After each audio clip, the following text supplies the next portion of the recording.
Pittsburgh, Pennsylvania is the site today for some afternoon hoops as NC State visits Pitt, with both teams looking to get back in the win column. And with that, we say hello and thanks for joining us. Dan Bonner, Mike Monaco with you. And Dan, right now, the leading scorers for both these teams, they're going to go head-to-head, and they've circled this matchup. Well, they have. And if they're two very similar players, Justin Champagnie obviously is a better rebounder, and Champagnie has had one of the great years so far in the Atlantic Coast Conference. An extremely athletic and versatile player. He can hurt you from inside. He can shoot the three. He can play in the low post. He can drive the ball to the basket. And he's a great offensive rebounder. Jericho Helms is one of those high-energy kind of guys. His role has expanded offensively since the injury to Devin Daniels, but he hurts you in the mid-range. He can post up. He can shoot the three. So again, both of these guys, very versatile. They are looking for one another, so it ought to be a fun matchup. Yeah, Justin Champagnie was talking about it before the season started, and he said he was looking forward in particular to going up against Helms. We'll get into that story as we go along.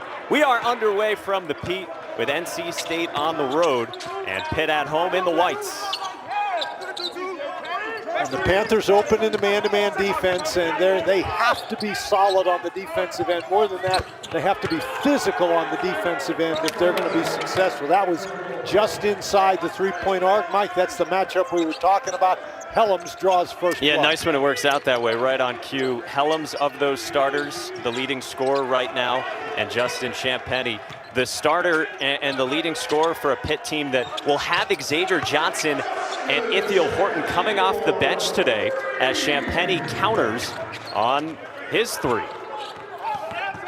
Now Champagnie, that's very interesting. He's only 2 for his last 11 shooting threes, so that's a big sign, a good sign for the Panthers. Cam Hayes, the freshman from Greensboro, North Carolina, with the 2 off the window for NC State.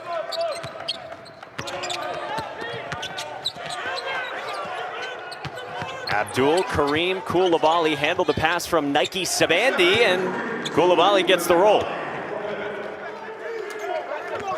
Koulibaly's going to have some opportunities one-on-one. They're not going to drop down to double team him. That was a double team on Manny Bates that time in the post. Helms on Sabandi, too strong. DJ Funderburk underneath draws a foul. 4th season at the helm for Kevin Keatts in Raleigh. And this is the 11th different starting lineup, Dan, that he has used in 18 games this season. And he's going to go the entire year with just 4 games this year where NC State had its full complement of a roster available. Of course, everybody's dealing with the COVID, but then you have the injuries on top of that. Go ahead. And of course, nobody's situation compares to Miami. Right. North Carolina State has had some rough sledding. They got off to the 6-1 start. They've dropped 8 out of 10 since then. Most recently, only put up 53 points against Duke on Saturday. And when we chatted with Kevin Keatts yesterday, the message was simple, as it was post-game Saturday. He said, "We stink right now with turning over the basketball." Yep, it's hard to score points when you're throwing it to the guys wearing the other colored shirts. And he said, as we watch NC State expand with that pressure, the length of the court, because they've been turning it over, they haven't scored as much as they would like. And because they're not scoring as much, they can't set up that press. Nike Sabandi missed it. Femi Odukali got the turnover, and he will go to the free throw line. Well, I think that Kevin Keatts is going to look at that, and he's going to say, you know, Darion Sebron is in the game in the backcourt, but I don't think that they want him bringing the ball up the court. So Sebron gets the ball, and this is a situation where he's taking it up the court and he just loses it. Get the ball, find one of your other guards. That's a situation where Cam Hayes has to come back and help out. Well, we talked about how NC State's been shorthanded. They're without Thomas Allen, one of their guards today. He hurt his ankle in practice on Monday. Had x-rays yesterday around lunchtime. They were negative, fortunately. He did make the trip, but he won't play today. And Braxton Beverly, who got banged up, he's available, but again, he's coming off the bench after getting nicked up with a hip/back issue on Saturday against Duke. Funderburk going to work with 2 more. And Funderburk that time is matched up against Champagny, and that's a hard matchup on the defensive end for Champagny because Funderburk, 6'11", 225 pounds, is very effective close to the basket.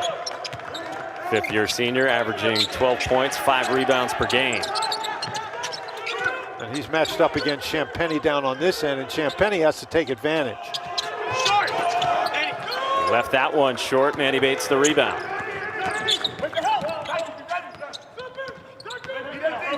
And I think Hayes has to push it, but he's got to push under control. Again, those turnovers have been such a huge factor for North Carolina State.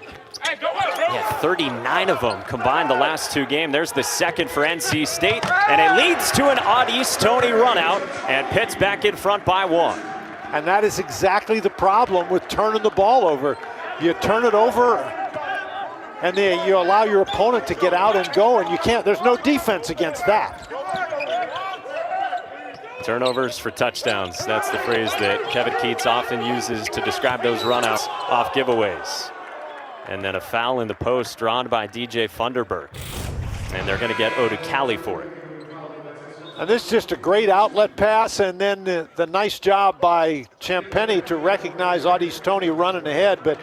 And this is where Pitt, I think, can be very effective. When they can get out and run, they've got guys like Johnson, who's now in the game, and Tony and Champagny, who can really finish in transition. Well, Johnson into the ball game, like you said. Ithiel Horton is as well. Remember, Pitt's coming off a loss at Georgia Tech on Sunday where Johnson had 7 turnovers, including 6 in the first half for Jeff Capel. And hey, it worked pretty well when they brought him off the bench the last time they did it, 2 weeks ago against Virginia Tech when he had a career-high 32. There's what you're talking about, and that's the last game that the Panthers won, and so I don't know that there's any superstition involved, but you just go back to what works. North Carolina State does an awful lot of switching in their man-to-man defense. Cam Hayes got the steal that time, and he lays it in, and State leads by 3.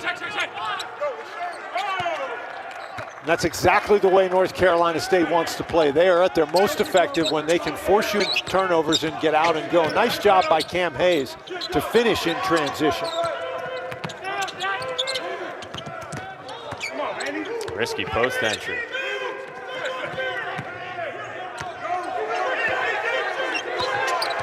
Shot clock winding down here. Justin Champagny drew a foul on DJ Funderburk. 3-point NC State lead early on. ACC Network Basketball is brought to you by Zaxby's. Hand-breaded chicken and fresh ingredients made to order, only at Zaxby's.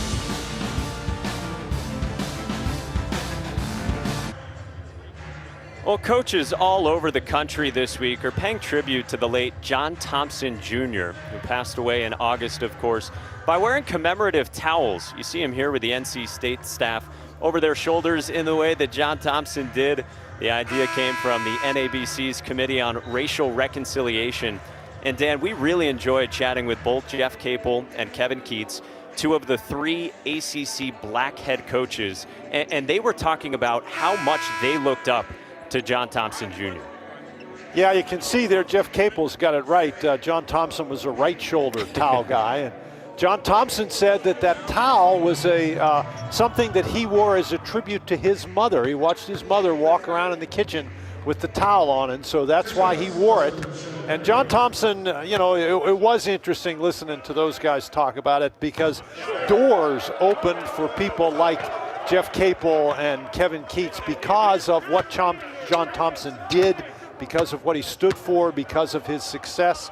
And people like John Thompson and John Chaney were the guys that helped build things so that Kevin Keats and Jeff Capel, and they're building for others now. And it's really great that they're having that tribute to John Thompson. And I think the towel is a perfect thing, although John Thompson was always able to keep that towel on, and I don't know whether those other guys will be able to keep it once they get moving around. DJ Funderburk missed for NC State. Pitt nearly turned it over. Yeah, that was something that both head coaches were playfully joking about as well yesterday, was how long is that going to stay? They admired the fact that Leonard Hamilton was able to keep it on his shoulder so long on Monday, as NC State off the turnover gets 2 more in transition and leads by 4. Now, a key stat for North Carolina State is always the points off turnovers.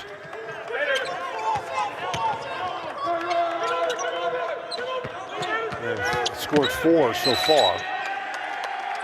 And traveling called on Xavier Johnson, who again had a tough go of it on Sunday in Atlanta.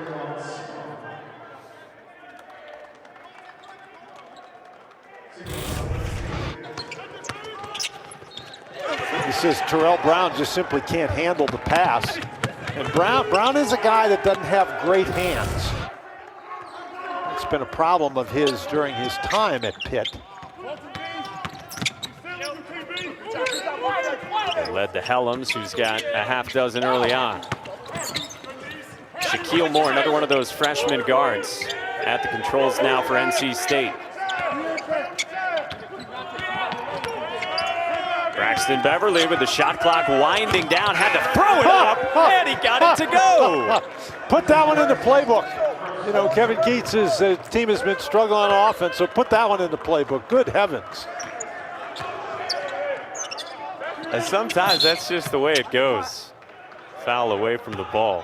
I mean, this is what we're expecting offensively, right? We're talking about Helms, Champagny, shot clock winding down. How about this for Beverly?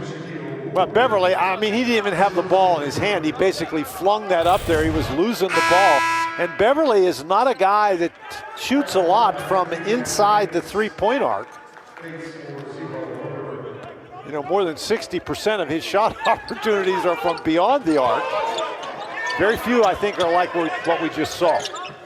And both these coaches, Dan, they're going to take points in the first half any way they can right now, because both really struggled last time out to score early on. Traveling call here against the Wolfpack.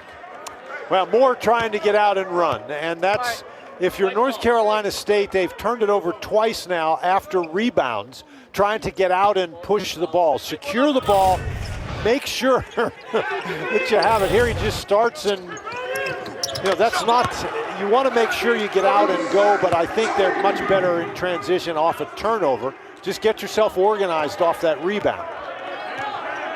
Pitt was able to convert with Audis Tony on the jump shot. So it's a 4-point margin once again for NC State, just about 7 minutes in a matchup between two teams a little bit below the 500 mark in ACC action. Moore had it blocked on the drive. And the Panthers drop back into a zone defense, and we talked about the fact that Terrell Brown doesn't have the best hands in the world, but he's an outstanding shot blocker. You're going to take that ball in there, you're risking it. He's one of the most accomplished in program history in that regard. Late shot clock again for Beverly. Wanted to double down.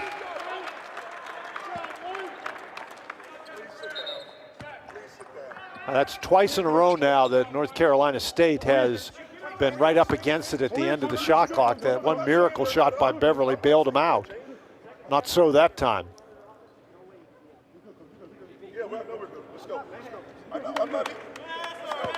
Well, what Jeff Capel has said is he wants his team to get back to the defense, the rebounding, the toughness. We've heard that from Jeff Capel when they're coming off losses. Oftentimes that's the message that he has to his team on how they've got to get back in the win column.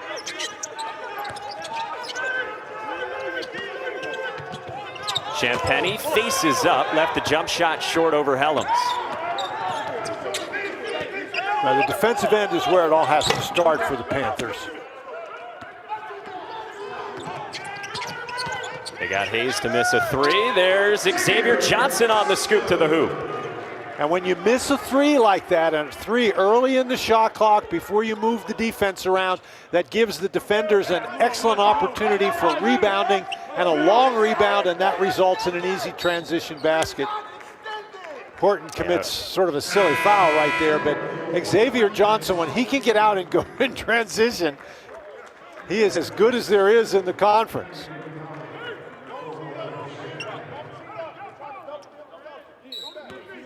First points for the junior point guard. Again, if you joined us late, Xavier Johnson came off the bench this afternoon. An illegal screen set by Jericho Helms, and it's his first foul.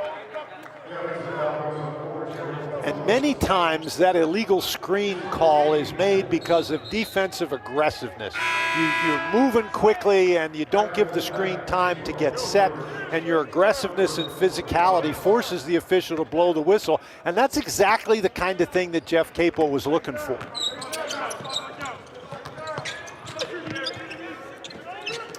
Sitting at 5-6 in the ACC after that 6-point loss at the hands of the Yellow Jackets on Sunday.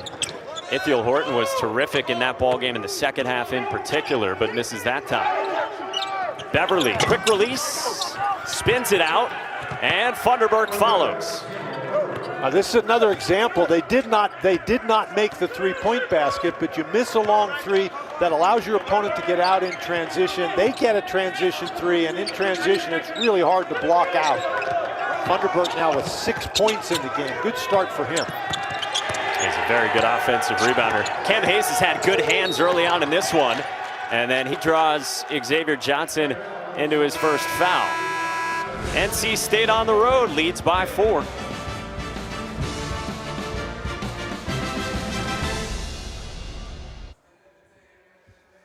Coming up tonight, 8:30 Eastern here on ACCN and the ESPN app. It's Duke and Wake Forest. Remember, Wake Forest took Florida State to overtime on Saturday.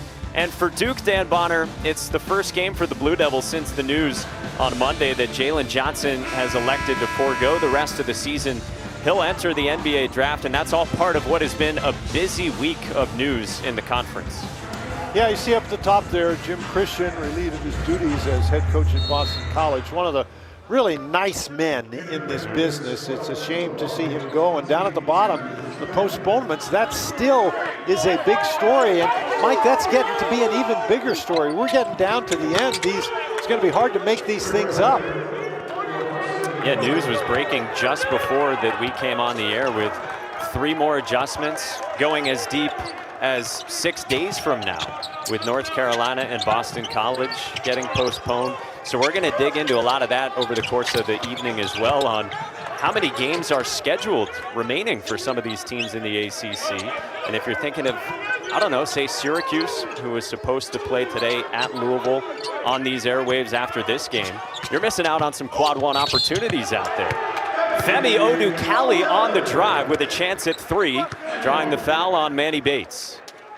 And one of the things that the Panthers have to do is attack the basket. This is a relatively shorthanded North Carolina State team, and I know that Manny Bates is there, but you still have to take the ball, and you have to be willing to attack the basket, get yourself to the free throw line. The Panthers are better when they can get to the line.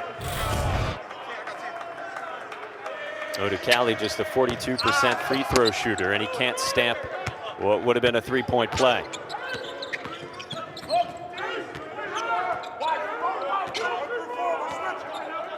Panthers back to the man-to-man.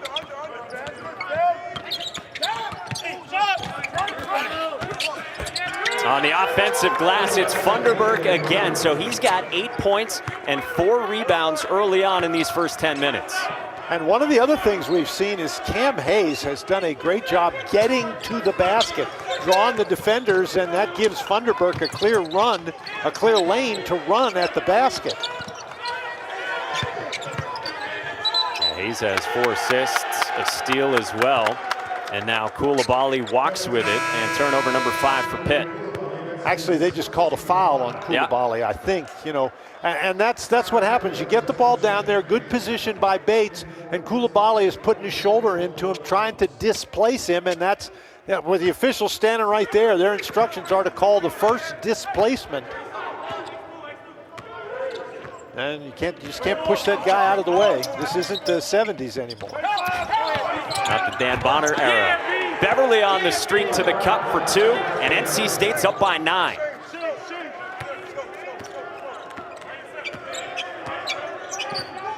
So North Carolina State, who thrives on points off turnovers, already has 11 in this game. Yeah, so 11 of the 25, and Kevin Keats likes to say that 1/3 of the team's points he wants off of turnovers. It's another Pitt giveaway, that time from Ithiel Horton. We'll take a 30-second timeout, then it's right back to the Pete.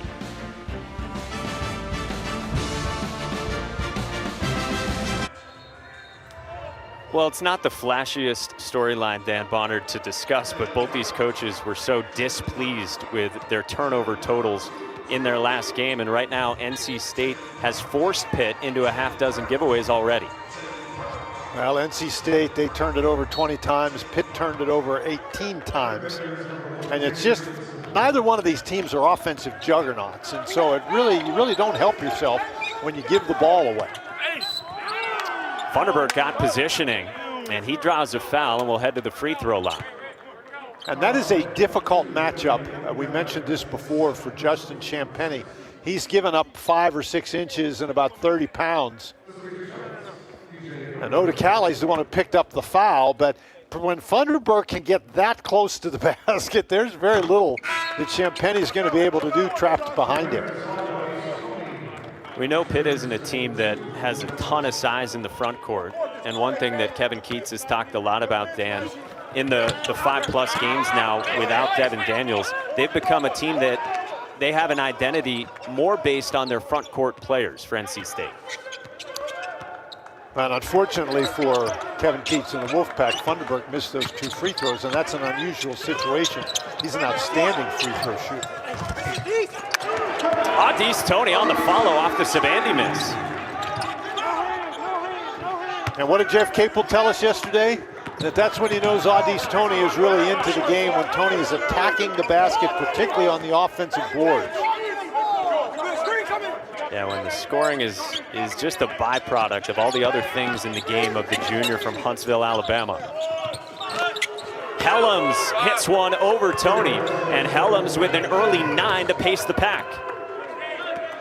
Now, we talked about more pressure being on Helms with Devin Daniels out, and he has responded so far early in this game. He had 23 in a game you did in a loss against Virginia back in Raleigh.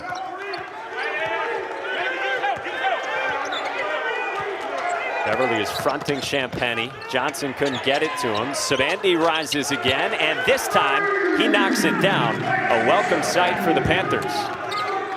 Sabandi not a great three-point shooter, and the Panthers are not a prolific three-point shooting team. So when they get one from out there from Sabandi, that's all good. At the other end, Helms dumped it off, and they're going to say that's last touched off the leg of Coulibaly. So it'll stay with NC State on the other side. Well, we've had some threes on both sides in this one. Jericho Helms, the junior, has 9 for NC State. Sabandi countered.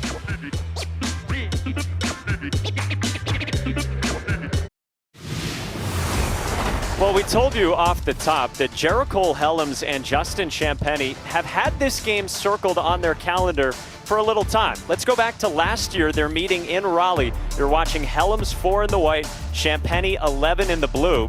Helms sticks the ball on the shoulder of Champagnie, shoves him, gets hit with a tee, and Jericho Helms, yeah, he knew the effect that he was having. The Pack faithful were enjoying it, and then Dan Bonner, those guys, they went toe-to-toe, making some shots down the stretch in that one. And then if you were watching Operation Basketball back in November on ACC Network, Justin Champagnie got asked, is there one guy in the conference that you're most looking forward to playing against this year? And he did not hesitate. His answer was Jericho Helms. And that's fine, but you got to focus on your team and not just playing one guy. Well, how about the start for Cam Hayes in this one? He buries a 3, has 7 points, and he's got 6 assists as well. Helms is pacing NC State with 9 so far, and Champagnie hasn't got too involved for the Panthers just yet, down by 10. Well, that is great news for North Carolina State. Cam Hayes had a couple of really good games early. Then he went out with COVID and hasn't had double figures since he got back, but he's well on his way to a game like that today. Started the push ahead that time after the Johnson bucket, but Moore backed it out. The Panthers drop back into the zone. And I think one of the reasons they're in this zone is that Cam Hayes has really been hurting them with his penetration. Offensive foul this time on State. Hey, tomorrow it's a women's basketball doubleheader, and it starts at 6 Eastern right here on ACCN and the ESPN app. Starts with Georgia Tech and Florida State.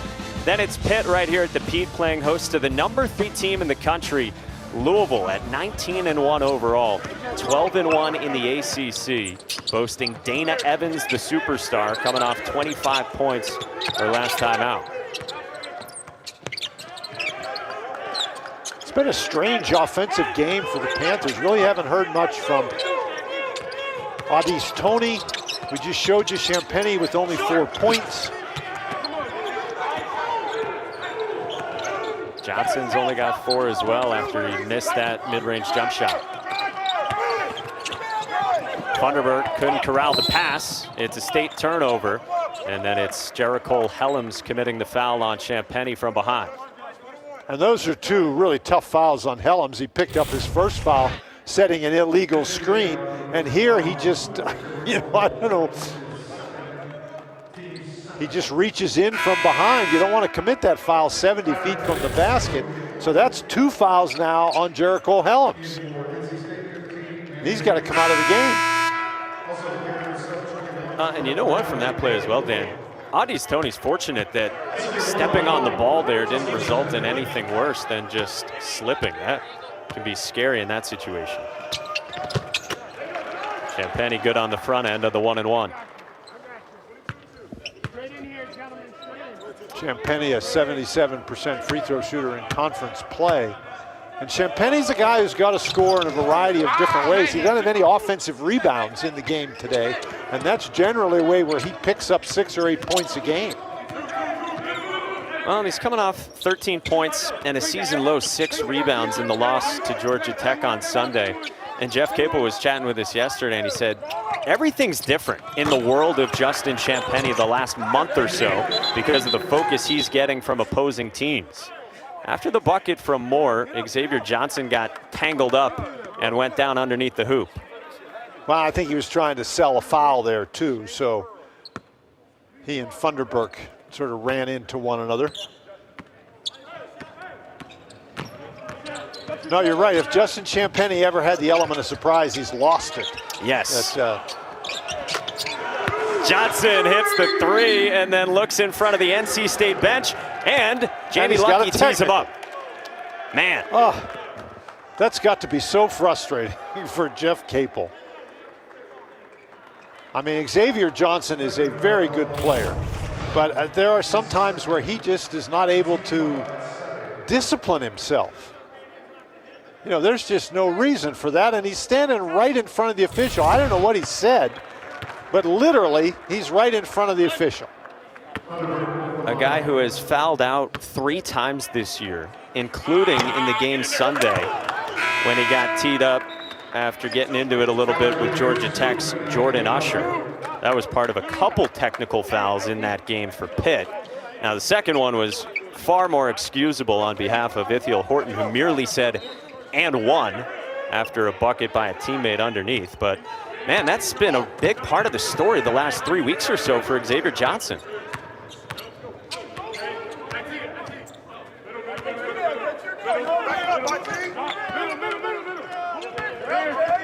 Of course, we just showed you that technical foul was his 2nd foul. And the first foul he picked up was near midcourt. Tony lost the handle, and that's the 7th Pitt turnover. Hayes back the other way, got blocked by Odukali.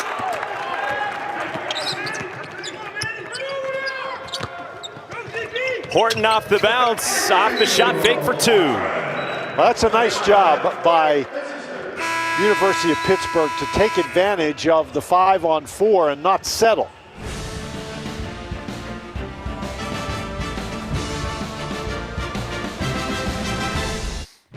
Softball for you this week as number 14 Florida State and Georgia Tech face off tomorrow at 2 p.m. and again on Friday at 1 p.m. It's all right here on ACCN and the ESPN app. Vartabedi in field usually without the snow, the site of Pitt softball. Well, not with that weather, under those weather conditions, there's not going to be much softball there for a while. Yeah, everyone's getting hit with the winter weather right now. The SEC has had to juggle its schedule around all week. Games getting postponed because of weather. Dan Bonner is bracing for snowfall in Virginia tomorrow. As we approach the final 4 minutes of the first half here at the Pete, NC State with a 5-point margin on Pitt.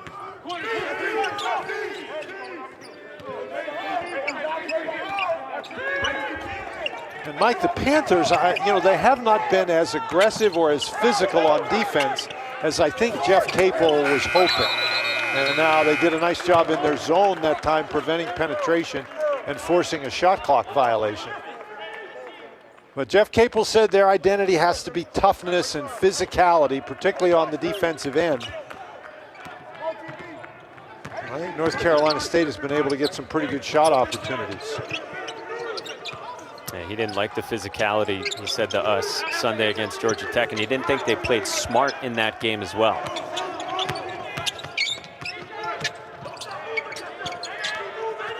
They're not getting much penetration off the dribble.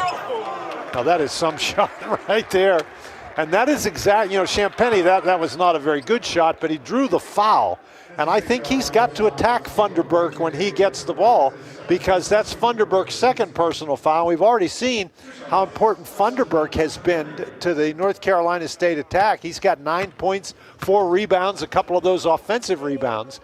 And that should be a mismatch for Champagny if he can move him away from the basket and drive him. Nice job by Funderburk moving his feet, but Champagny gets him with the body. Or excuse me, Funderburk gets Champagny with the body. And this time Champagny connects on both. And so what was once a 10-point deficit for Pitt is down to 3, coming up on 3 to go in the first half. One of the things that this Pitt zone has done is it's gotten North Carolina State to stand a little bit. Pretty stationary there the first 20 seconds or so of this possession. Oh, nice navigation by Moore to dump it off to Funderburk. That time they got penetration against the zone defense, and when the players in the zone go to stop penetration, that can open it up even more on the inside. And Dan, how about the play of both Moore and Hayes? Remember, no Thomas Allen due to an ankle injury as Tony hits a 3. But right now, Moore and Hayes have combined for 11 assists for this NC State team in the first half. One of the problems that Kevin Keatts has had is, trying to get his freshman guards to develop. Well, we're seeing a pretty significant development here right before our eyes in this particular game. Nice pass. Beverly, a nice no-look pass, and then the extra pass to Funderburk, tried to go up over Brown. Well, I'm not sure that Bates needs to shoot that ball. That's, that was his best play, and there's a foul against Braxton Beverly. But I know that the shot blocker is there, but if you're Bates, you just got to muscle it up, because I think he surprised Funderburk with the pass. And it's the second foul on Braxton Beverly. So he has 2, joining Funderburk and Helms as well with a pair of fouls in the first half.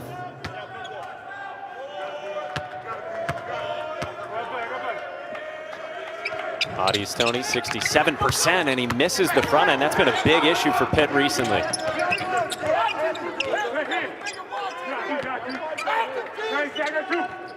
A good decision by Hayes right there to slow it down.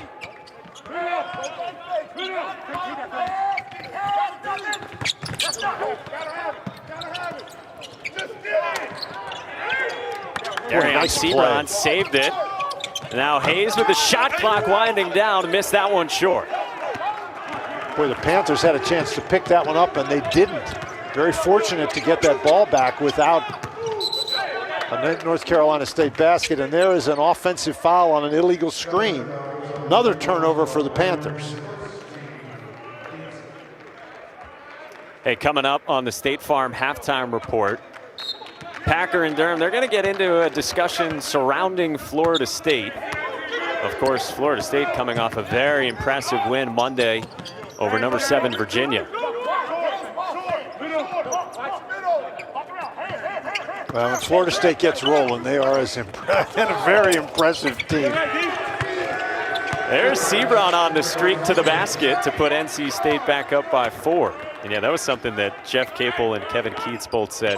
They were talking about the John Thompson Jr. commemorative towel. They said if you're Leonard Hamilton, it's easy to keep that on your shoulder when you're hitting 13 threes because everything's going well for you in that ball game, as it was for Florida State against the Cavaliers on Monday. Well, the key to that game, obviously it helps when you make 13 threes, as you mentioned Florida State did. But Florida State, they're so long and athletic, and they were so physical. They just pushed Virginia around, and that's what they are capable of doing.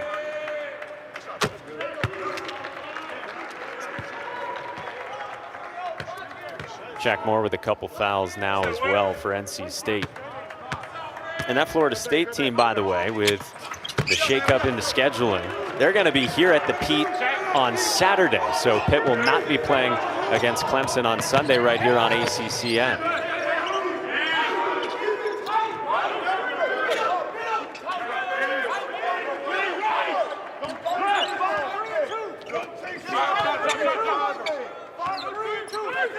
Panthers staying in that zone.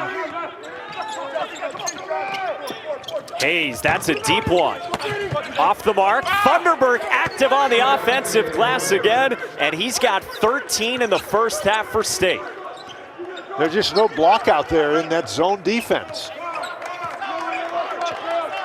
Thunderberg, we mentioned he's been doing a great job on the offensive boards. That's 4 offensive rebounds, and he's converted every one of them. Tony got it off and buries it.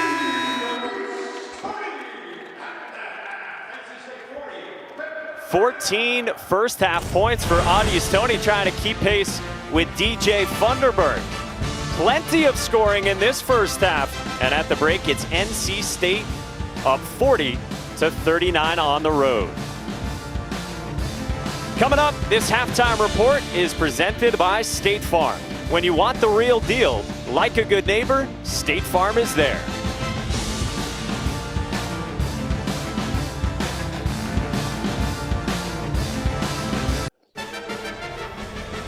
This halftime report is presented by State Farm. When you want the real deal, like a good neighbor, State Farm is there. Just finishing the workday in Pittsburgh as we welcome you back here at the half. Dan Bonner, Mike Monaco from our homes. And Dan, this turned into a very entertaining first half where NC State leads by 1 at the break despite some fouls and some turnovers. That really picked up as the half went on. Well, there were a lot of fouls. There were a lot of turnovers. And, you know, we talked about Jericho Helms and Justin Champagnie before the game, but they haven't been the 2 key guys on offense. For the North Carolina State Wolfpack, they've really gotten a good performance from Thunderberg on the inside. He has scored 13 points, operating very effectively, taking advantage of Justin Champagnie on the inside. But the main thing has been his offensive rebounding. He has done a great job taking advantage of lanes to the basket and producing, and that has really been a frustrating thing for Jeff Capel and the Panthers. They can't keep him off the offensive boards.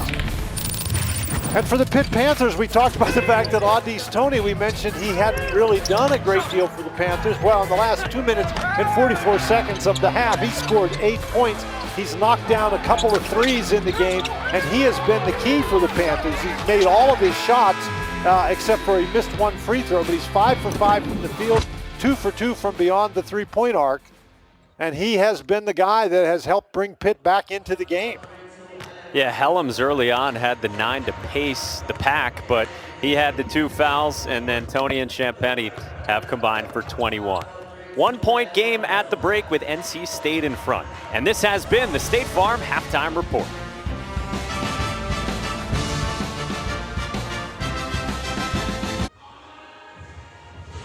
Welcome back to the Pete in Pittsburgh with NC State in front of Pitt, 40-39. Dan Bonner, Mike Monaco, our entire ACC network crew with you for a first half that was really good as things picked up over the course of those 20 minutes. NC State on the road trying to get just their second road win of the season. Pitt trying to get back to 500 in the ACC. Dan Bonner, what caught your eye from those first 20 minutes?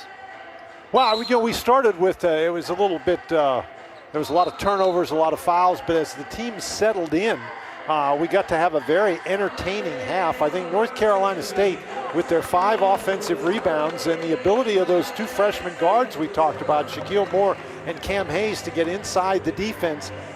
Moore with 5 assists, Hayes with 7 assists.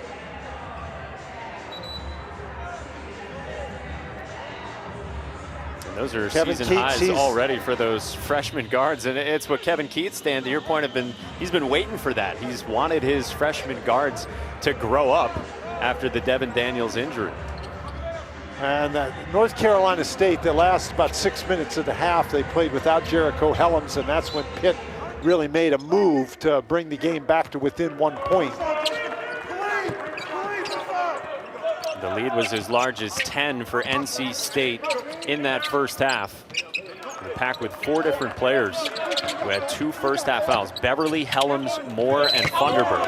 As Champagnie drives, and he draws a foul.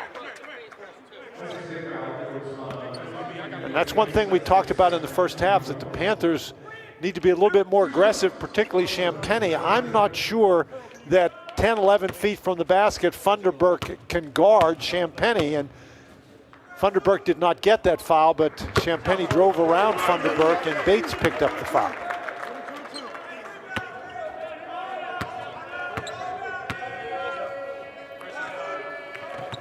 Champagnie is good on both, and Pitt has the lead now for the first time since it was 9-8 in the early going. It really helps your offense when you don't turn the ball over, and the Panthers have stopped doing that. They had a lot of turnovers early, but really cut down as the game wore on. And here they're back in that zone defense. Yeah, how'd you think that served them as they went to it so much down the stretch of the first half? Helms gets the roll. The only problem they had in that defense is they were unable really to block out Funderburk. But it did cut down a little bit on the penetration, particularly by Cam Hayes.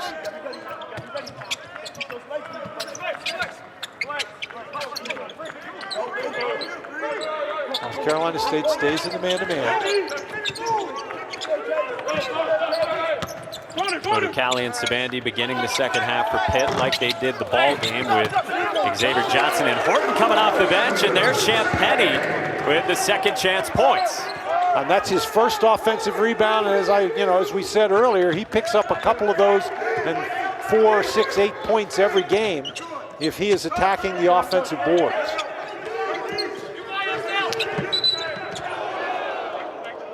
Pitt gets hit with the foul. It's on Audis Toney, and it's his first.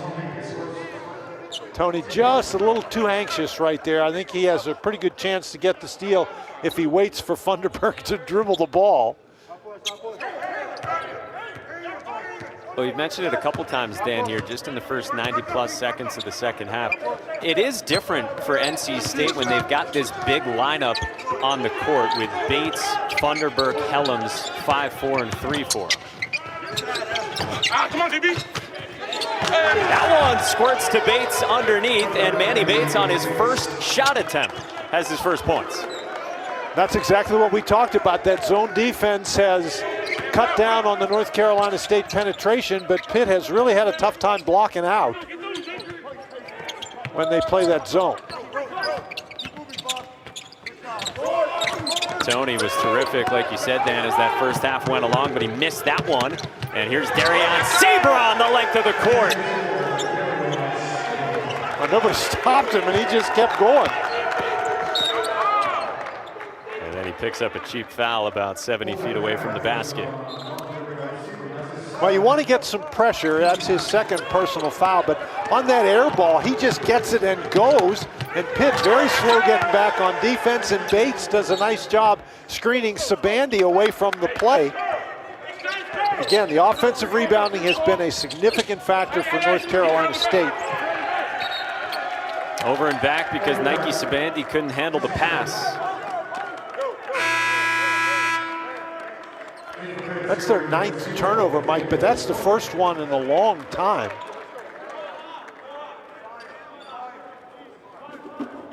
Yeah, they had a wave of them early on. We had a first half in which we had 18 fouls and 15 turnovers combined. And Sabandi, you saw, exited the ball game.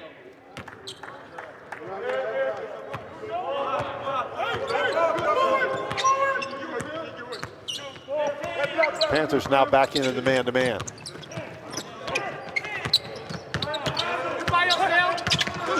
Bates, good pass to Funderburk on the baseline, who got fouled by Koulibaly.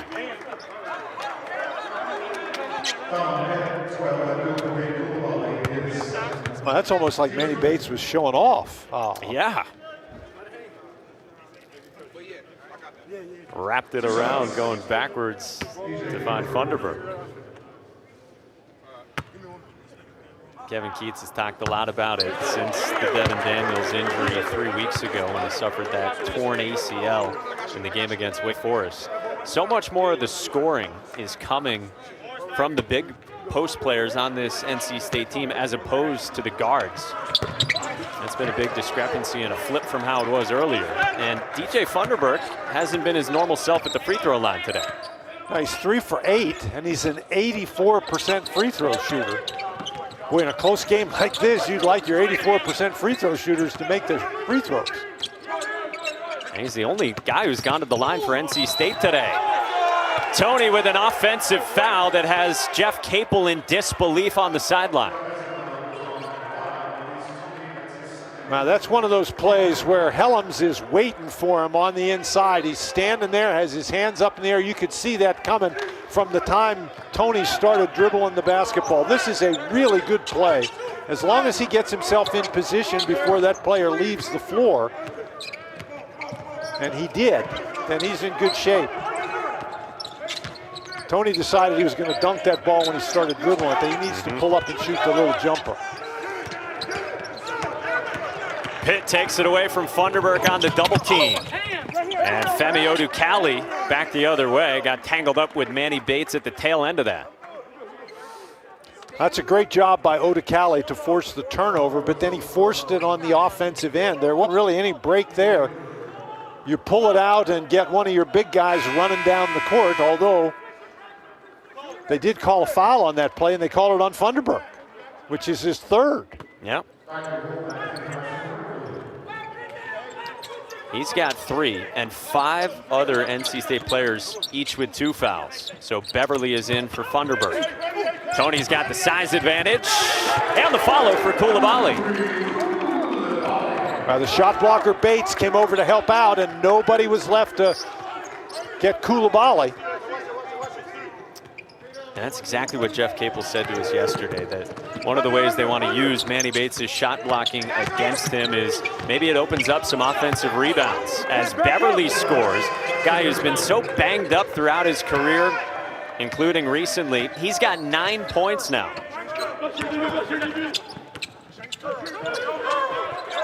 Kevin Keats said it might be the sort of thing where you got to choose between practice and games for Braxton Beverly, who couldn't hang with Audie's Tony there.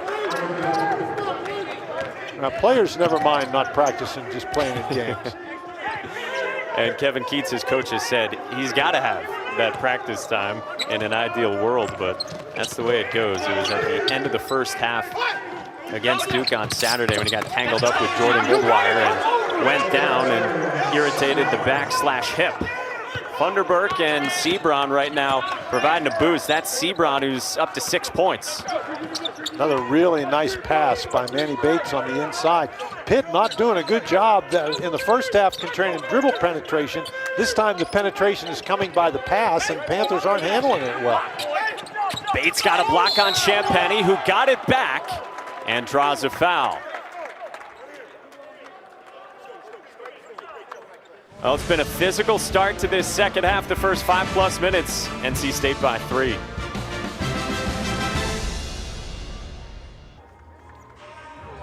Well, Jeff Capel said to us, we've got to be more active on the glass. And Dan, you've seen that already with Justin Champagny on the offensive boards. Champagny takes it at Bates, but then he recovers his own rebound and takes it to the goal. So Champagny has 3 offensive rebounds in the second half. And Jeff Capel, he wants him to play with a lot of energy, but he also wants him to calm down.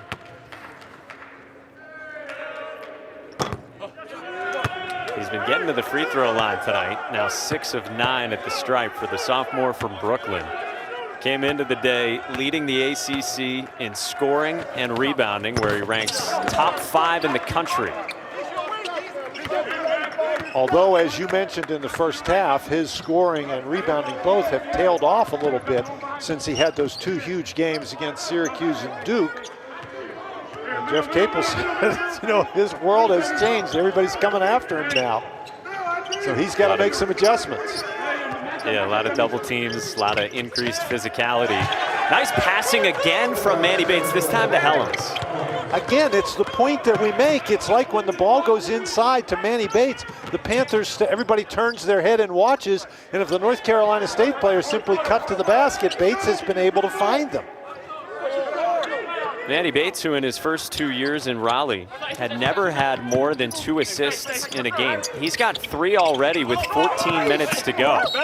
Femi Odukale with a bad miss from 3, and the ball belongs to the Wolfpack. The Panthers have had some success getting the ball inside, and here, once again, that's as Helms are getting to the basket simply because everybody turns their head and watches the ball.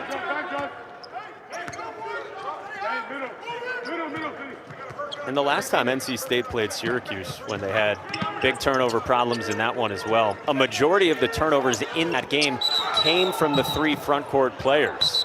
And perhaps right on cue, it's a traveling call, and now a technical foul, I believe, to Femi Odukale, and Jeff Capel has just sprinted onto the court in disagreement. Well, he's got to be careful he doesn't get a technical foul.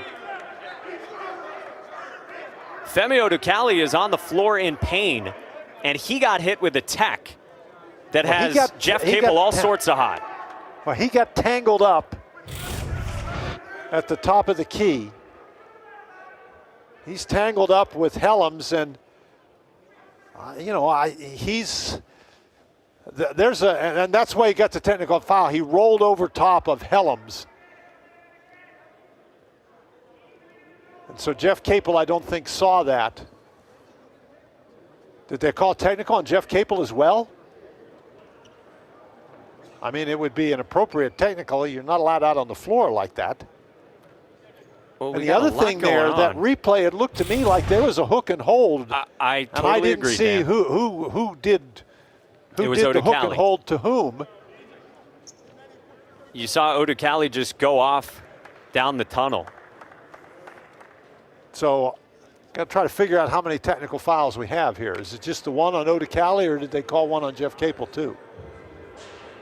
Well, and again, the whole sequence started with Odukale getting tangled up.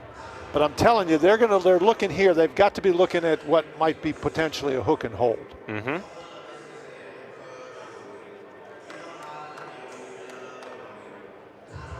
Jamie Luckey and Brian Dorsey having a look at things. Let's check this out again. Watch 2 in white, Femi Odukale, and then watch his right arm. Tough to see him from that angle. Well, the first angle we saw was a better one, and Odukale got hurt. We're still trying to figure out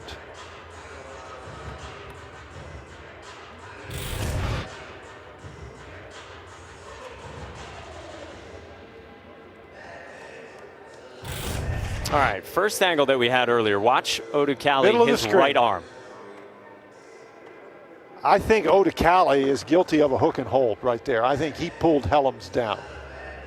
And then he gets the technical because he sits on top of him and rolls over. And the officials are supposed to be looking at unsportsmanlike play.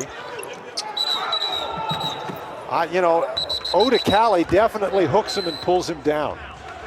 So this could be a disaster for the Panthers. Okay, they called a technical on Odukale. They called a technical on Jeff Capel.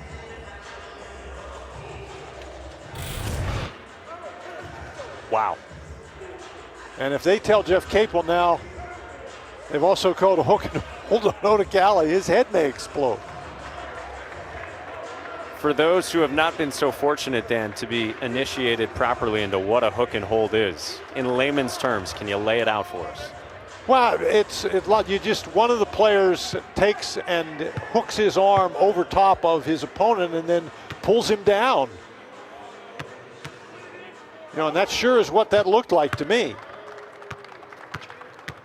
And this is how it's explained in guidance to the referees. They say this tactic, most often employed by an offensive player, but not always, occurs when a player hooks an arm under or over another player and continues to move forward.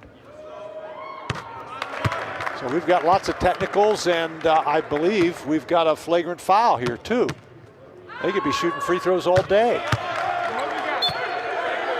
And Helms just cashed in 3 in a row, an 82% free throw shooter. Wow.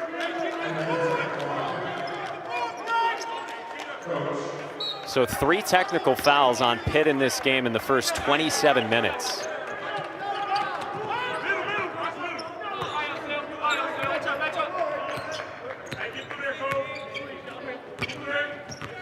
All right, so it looks like they did not call the flagrant foul on Odicali, so we just have the technicals. Remember, Odicali went off to the locker room as Johnson scores to get it back down to 6.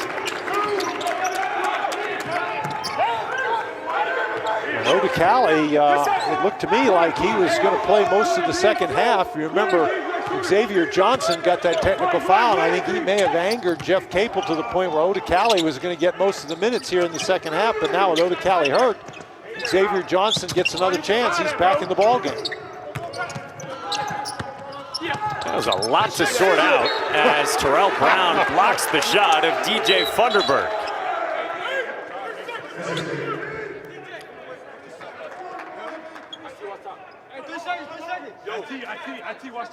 The guy for NC State who was in the middle of all of it was Jericho Helms, who, remember, somewhat baited Justin Champagnie into a technical foul when these teams met in the regular season last year as the Wolfpack turn it over.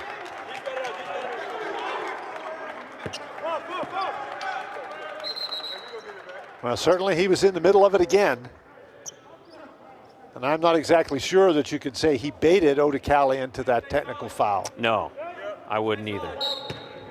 But they were locked up, and it may very well have been Helms who pulled Odicali down. It looked like the other way to me. But then Odicali, there's no question that he got on top of him and just rolled over top of him. No reason for that.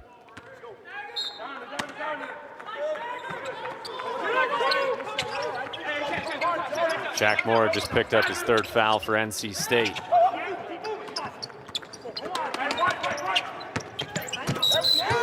Johnson on a drive this time, draws a foul on Braxton Beverly.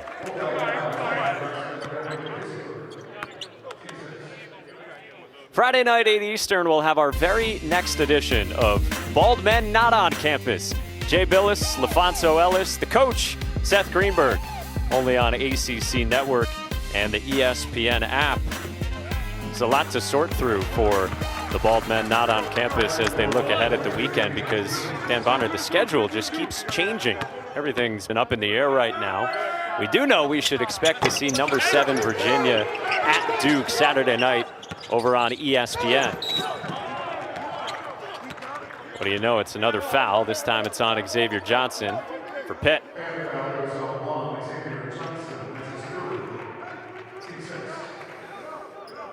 So I see Xavier Johnson with those 3 personal fouls. You mentioned he's already fouled out of 3 games this year. The foul problems are piling up for North Carolina State. It's like everybody, including the coaches, all have 3 personal fouls. There's still plenty of time left in the game. The Panthers, they don't need to panic. They need to continue to attack. Funderburg couldn't follow. Tony tries to spike it off Funderburg, and he does. It's getting physical and chippy at the Pete.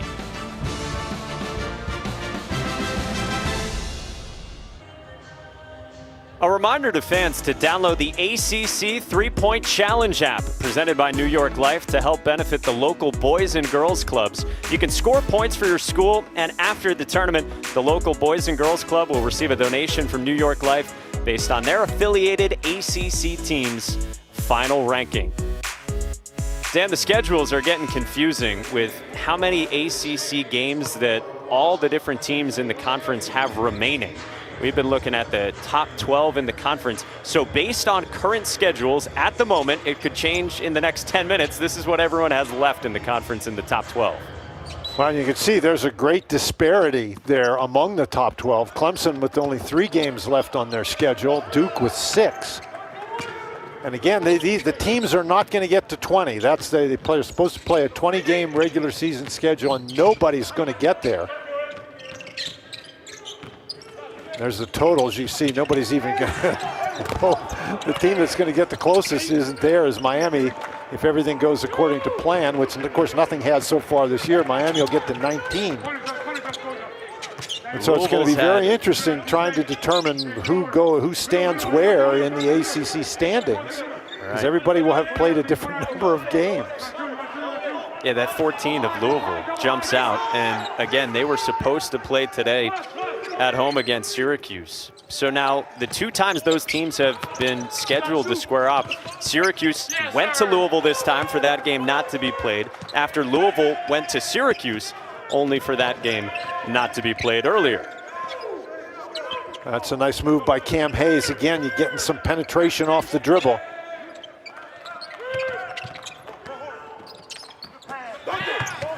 Brown off a nice feed.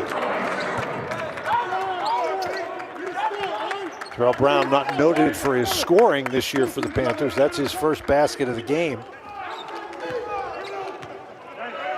Hadn't scored in the last 4 games for Pitt.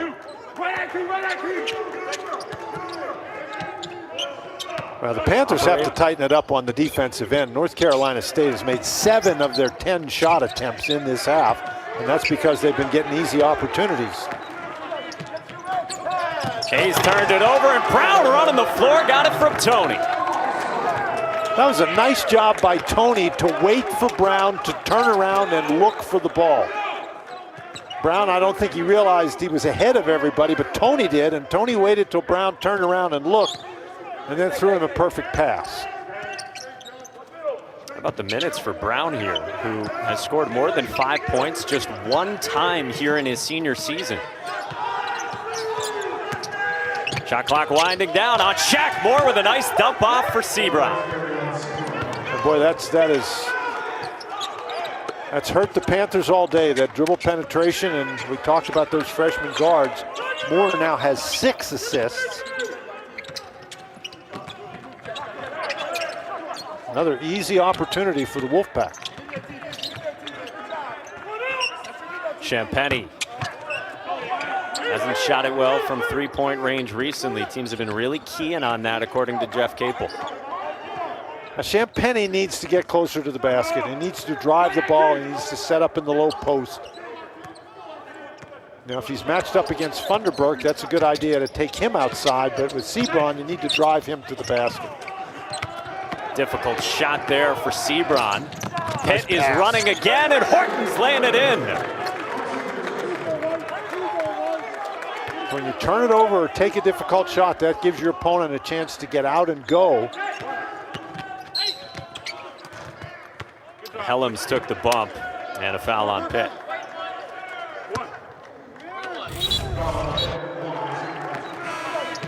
Brown turns around and looks, and Tony hits him right in stride. But again, the key to that play was Tony didn't surprise his big guy. Now you expect your point guard to get out and go. Xavier Johnson, though, with that nice pass. However, he just committed his 4th personal foul. Oda Cali hobbled. Nike Sabandi is back in the game. That's not what Jeff Capel had in mind. Oh, here's Oda Cali. Right at the tail end of that last media timeout, Odukali came back and was limping very noticeably as he came out of the tunnel. But he is in there, 2 in white for Pitt. Foul on Helms, who then swipes at the ball, and he gets tagged with a technical. This is the 4th technical that we've had in this game.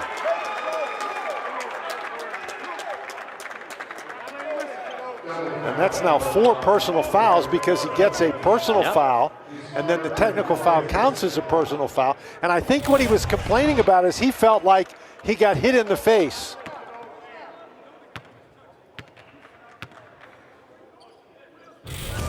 Well, how similar to that, how similar to what happened last year did that look like? Watch as he puts the ball right into his face. Then they have some more. Good heavens. And Champagny just missed both of them. Well, those were the technical free throws. Champagny is now going to go back to the line to shoot 1 and 1. And you can see Kevin Keats telling him, what are you doing? You kept your hands up. Okay, why slap the ball like that and allow the official to call the technical foul?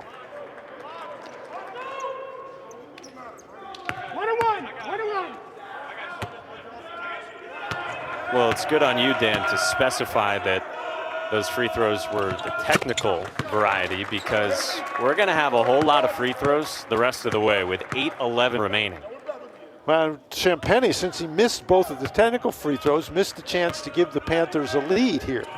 But you shoot the technical free throws first, and then you pick up where you left off. And where we left off was Champagny at the line for a 1 and 1. And here's the entire foul situation. Helms and Johnson have 4 each. Bunch of other guys with 3. And then you see on the bottom 4 different technical fouls, 3 of them on Pitt today. Well, remember, the bottom sort of came out of the North Carolina State tub when Helms went to the bench in foul trouble in the first half. And Funderburk gets called for a walk. Another turnover for North Carolina State. Are you sticking with us? We've had a lot to sort through in this second half. NC State by 1.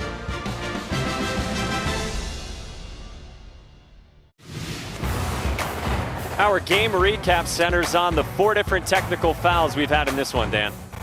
Well, you see Xavier Johnson hits a 3 and then turns around and says something to Kevin Keats and gets teed up. And then here, Odukali and Helms go down, and Odukali rolls right over top of him, gets teed up. Jeff Capel runs onto the court. You can't run out to midcourt, and he gets teed up. And then here, Helms, this is just a very undisciplined play. He picks up his 3rd foul, and then he slaps the ball away. That's an easy one for the official to call, so that's 4 fouls on Helms. There, Helms has the technical, the 2 point guards for Pitt have technicals, and the coach has a technical. And so a lot of the free throws that have come from that have maybe been a wash at this point. NC State up by 1 with 7.5 to go here in the second half at the Pete. Well, and with all the foul trouble for North Carolina State, they drop back into a zone now. Champagny can't connect from long range, and Moore clears it.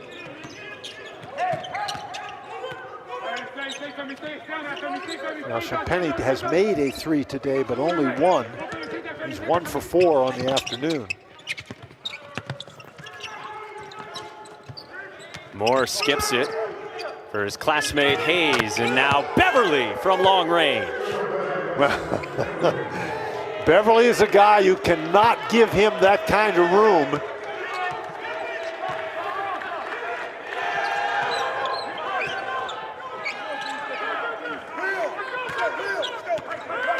Beverly started the day 5th on the all-time charts at NC State and made 3-pointers with more than 200. Next guy ahead of him is Archie Miller. Bates denied that lob attempt from Odukali. Late shot clock here for Pitt with Champagny navigating and Terrell Brown following. Now Champagny, again, you get that dribble penetration. He drew both Funderburk and Bates. And Brown does a nice job just following the open lane, and the ball just appears in front of him. That's really good work by Terrell Brown. One of his best games of the season, and it's all come here over the last few minutes in the second half. Beverly off the bounce. Oh, he missed it at the rim. Bates trying to follow it up, draws a foul.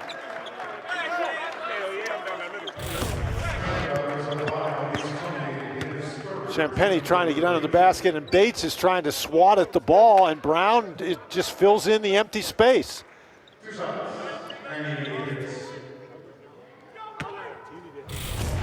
Manny Bates steps to the basket, and that's one that Manny Bates didn't even have to try to block because there was no way Champagny was getting that up on the board. But when you're a shot blocker, that's what you do, you go after it. Brown made him pay. Again, something that Jeff Capel talked about. Try to use that shot blocking propensity of Bates to find some offensive rebound opportunities. Bates is a much improved free throw shooter from last year as a redshirt freshman. He's good on both. NC State leads Pitt by 4 with less than 6 to go in the second half. And the Wolfpack now trying to pressure. They drop back into the zone.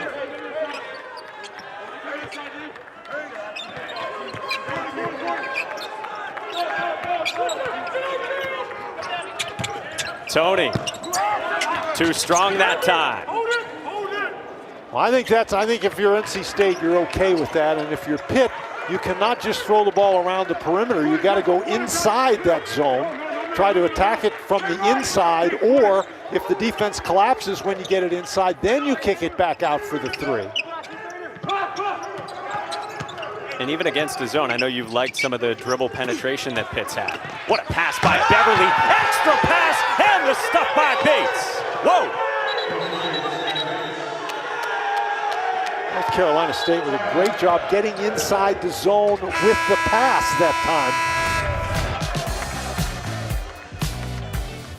Beverly teed it up for Funderburk. There's been great post passing, and Bates paid it off for NC State.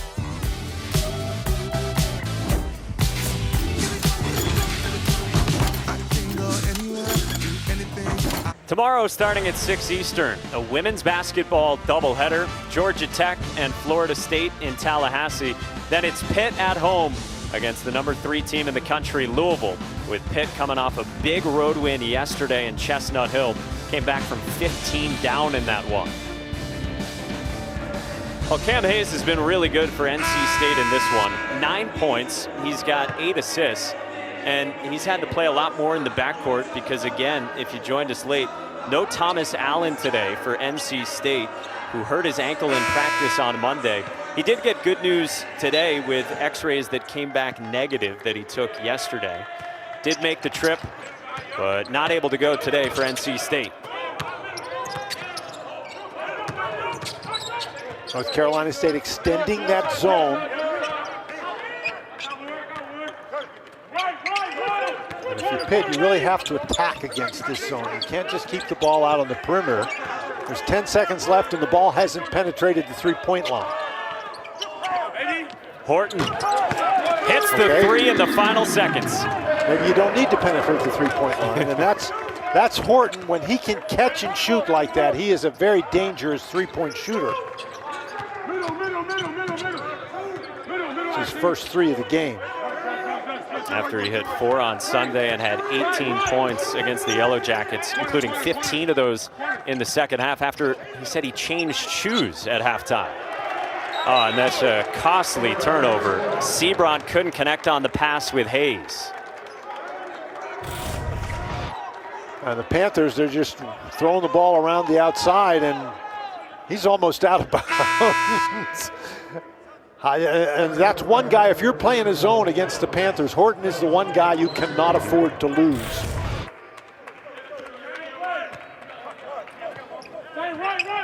Helms is back into the game for NC State with 4 minutes to go here in regulation.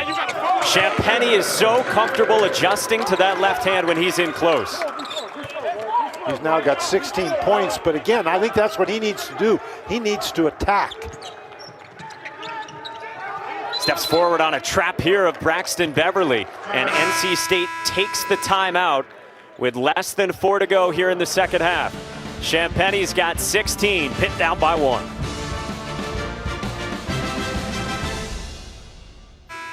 Justin Champagnie with 16 points for Pitt in this one. He's got the Panthers back down by just 1.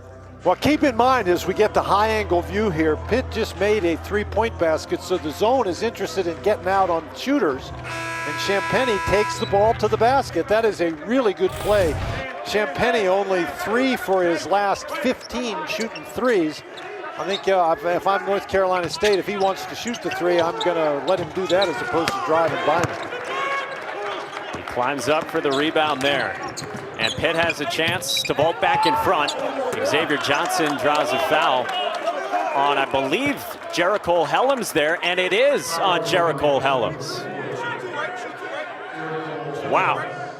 And that's it for Helms. With 3:26 to go. Well, and this is what Xavier Johnson does. He attacks. And not waiting for North Carolina State to get back and get the defense set. He just goes right at the basket.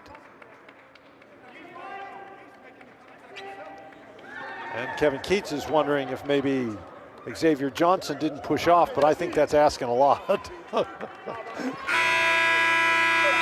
and of course, one of those fouls came on his technical, and if you can read his lips right there, I believe Jericho Helms was just saying finish it to his teammates as he exits for the duration.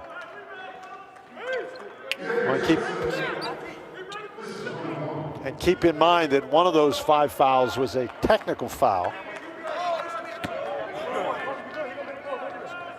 The 1-and-1 for Xavier Johnson, a 79% free throw shooter. Mike, keep in mind the Panthers have done a nice job getting to the free throw line today. That's their 23rd free throw attempt, but they're only 15 of those 23 so far, so they've left some points at the line. They're the 2nd worst free throw shooting team in the ACC, but Johnson was good on both, and Pitt has the lead once again with just over 3 minutes remaining. Panthers extend the defense a little bit. North Carolina State has been able to do a nice job getting the ball inside. A Bates ball screen for Cam Hayes. Too strong, Champagnie clears it.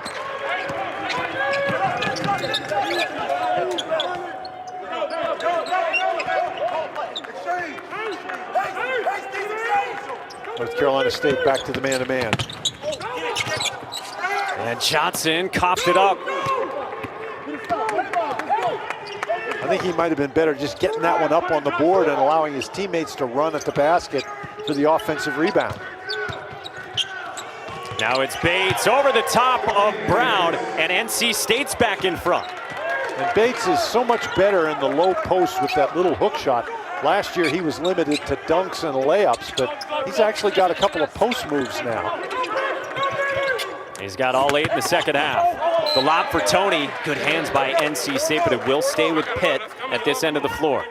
That was good defense by Braxton Beverly to force Tony to have to gather himself after he caught the ball, and then Cam Hayes drops down and very nearly stole it. Tony up the curl. We'll go to the free throw line and shoot 2. 4th foul on DJ Funderburk. So Helms is already out of the game. He has fouled out, and Funderburk now picks up 4. So again, I think that's another reason to drive the ball to the basket. Funderburk's got to be a little bit careful. Coming up tonight, Duke and Wake Forest, 8:30 Eastern, right here on ACCN and the ESPN app. Well, you could just hear, I believe it was DJ Funderburk when they were setting up on the lane there. How are we supposed to guard that ref? Was his takeaway after getting tagged with the foul. And that's a problem. Shaq Moore. Here comes Horton and the Panthers. Johnson behind the back for the lead. You know, and that was not some sort of a fancy play. He actually had to do that to protect the ball. And then at the other end, it's Funderburk with a chance at 3. Really nice job by the Wolfpack to push the ball quickly up the court. And Funderburk playing with those 4 personal fouls. Once again, North Carolina State very effective on the inside. Puts the ball behind his back to keep it away from Beverly, but then North Carolina State Gets the ball down the court quickly. You can see assistant coach Tim O'Toole waving his hand saying get back, but the Panthers didn't get back fast enough. And Funderburk, who has struggled at the free throw line uncharacteristically, able to stamp the three-point play and put NC State up by 1. And that is the 16th lead change we've had in this game. And that's just Funderburk muscling inside against Terrell Brown. Terrell Brown is more of a finesse kind of post player, and Funderburk, he's a thumper. This is really a nice play. Right here, it just fools everybody, gets everybody excited. They got so excited they didn't run back quickly enough on defense. Oh, Dan, this game's had a little bit of everything. That's one of 2 circus shots we've had in this game. That time from Xavier Johnson. If you were with us at the start, Braxton Beverly hit one in the first half. We've had 4 technical fouls, and we've got a 1-point game coming down the stretch where NC State, sitting at 4-8 in the ACC, is trying to get what would probably be its second best win of the season, going along with the Carolina win back in December. Pitt, meanwhile, with a chance to get back to 500 in the ACC, playing at home for the first time in a couple of weeks. Well, we've also, you know, you're talking about everything that's gone on. We've had 37 personal fouls called. Yes. Got our share of turnovers as well, 26 combined, but boy, has it been a good one.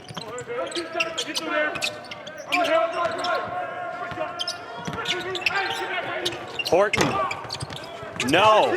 The tip not there for Brown, and Funderburk with a big rebound. Boy, that's a Terrell Brown. He had a great opportunity, and again, Horton is much better when he's catching and shooting rather than shooting off the dribble. It's not that he can't make it off the dribble, he's just much better in the catch and shoot. North Carolina State has done a nice job getting the ball inside. From the outside, Hayes, no. Rebound, Tony.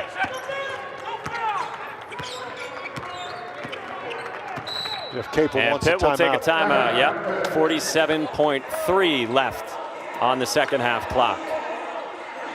This is a must-score situation for the Panthers. One of the problems for the Wolfpack, and again, they're not a prolific three-point shooting team, but they've only made 1 3 in the second half, and Cam Hayes in particular has missed a couple wide open ones, but again, shooting the 3 is not the strength of his game at this point in his career either.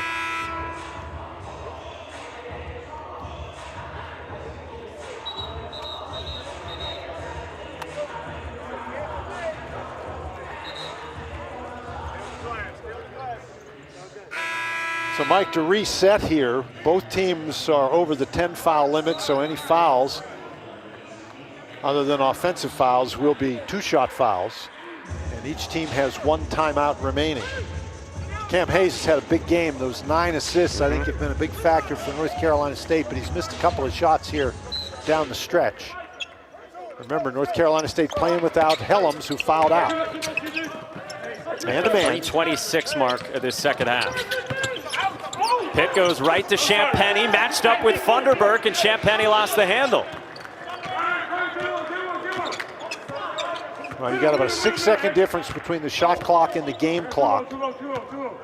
And it looks like the Panthers are going to play it out. Oh, Yeah, no, you got to jump on him at some point, right? And Horton does. It's his second foul, and 2 free throws coming.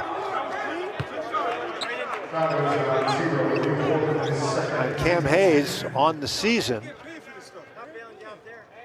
only a 65% free throw shooter, 60% in ACC play. But again, these are all 2-shot fouls.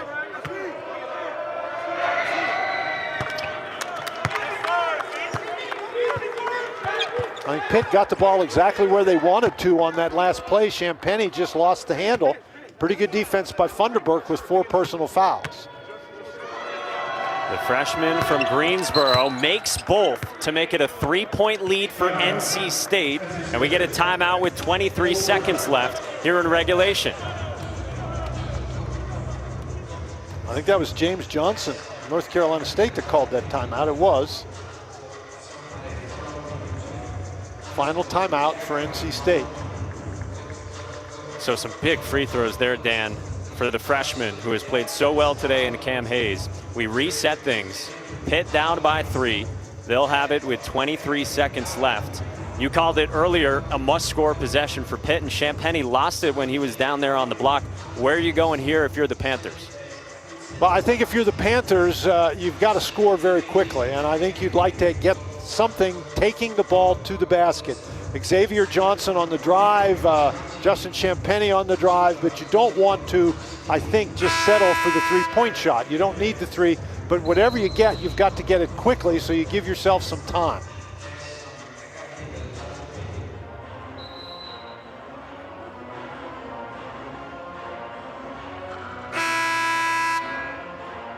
You know, I really think this is a situation where you get Xavier Johnson and you get him driving the ball to the basket. And there are shot blockers in the game, but if you can get the ball up on the board, those shot blockers are going to be going after the ball. You can get offensive rebounding opportunities. And Au'Diese Toney may be a guy who becomes a critical person in this particular situation. He is an excellent offensive rebounder. We've mentioned the big three over the last few moments for Pitt. Johnson, Toney, Champagnie. They've combined for 47 of the 71 for Pitt. That's been the story. That's been right around their average as a big three all season. We got to go here. It's Johnson to start out. Put him in a ball screen with Champagnie. Johnson working on Funderburk. Champagnie now on the drive, and he draws a foul on Bates. And Champagnie will go to the line for 2.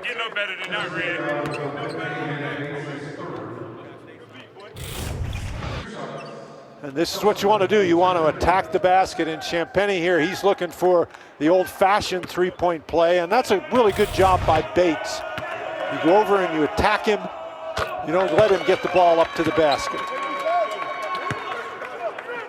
Champagnie now 10 of 15 at the free throw line tonight.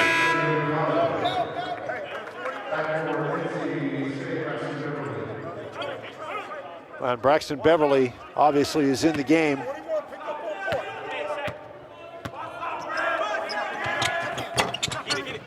Champagnie gets the roll to cut it to 1.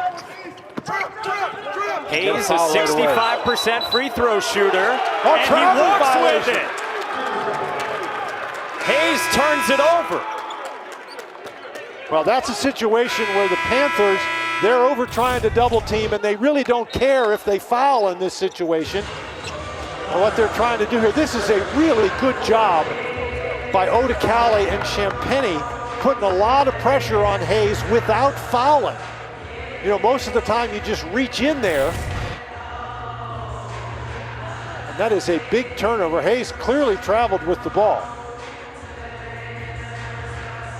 Champagnie and Odicali were over there, and Odicali had started to maybe wrap that left arm around Cam Hayes, but they get the traveling call, and then Pitt took its final timeout. Well, actually, they had a triple team over there because Jeff Capel was, yes, he was involved in that play too. And he got the Dante Culpepper arms in motion to help out Jamie Lucky. So Pitt is down 1. Champagnie made the free throws when they were down by 3. Free throws the rest of the way. No timeouts now on either side, and about 9 ticks left for Pitt. Now the problem for Cam Hayes right there is he caught the ball with his back toward the court. And so he's facing away from the court, so he had to turn before he could start up the court, and the double team did not allow him to turn. So that's a big turnover. For a freshman who has played very well throughout much of this evening for NC State. And it's a turnover in the backcourt, so the Panthers don't have to spend any time getting the ball into the scoring area. Obviously, you have to get it in bounds, and again, any foul will result in two shots. So if you're North Carolina State, you want to play good defense without fouling, and if you're the Panthers, I think you want to do something going to the basket. On the last possession, they gave it to Johnson up top, and they put him in a Champagnie ball screen. This time it is Au'Diese Toney on the drive, hit the bottom of the backboard. Champagnie throws it up, cannot connect. Bates is stripped, and Brown did not get it off, and NC State wins it on the road. Boy, that was some sequence right there. If you're Jeff Capel, that's what they set up. Audi's Tony attacking the basket, but it looked like right at the end of that play, he lost his balance. He's going to the basket. It's like he lost his balance, and you're right, he just hit it off the bottom of the backboard. Oh my. They went early enough so that they got the second chance at it. Champagny out of the corner after Tony on the drive, and NC State wins it. Our Zaxby's player of the game in this one, DJ Funderburk, 16 points and 8 rebounds, Dan, for NC State in the pack. And he did a great job on the offensive boards, and North Carolina State really did a nice job on the inside throughout the game. So that does it at the Pete. A wild one. Exhale. NC State victorious 74-73 over Pitt. For Dan Bonner, our producer, Bitsy Brandis, our director, Mike Nice, and our entire excellent crew doing a great job at Pitt, I'm Mike Monaco saying so long from the Petersen Event Center.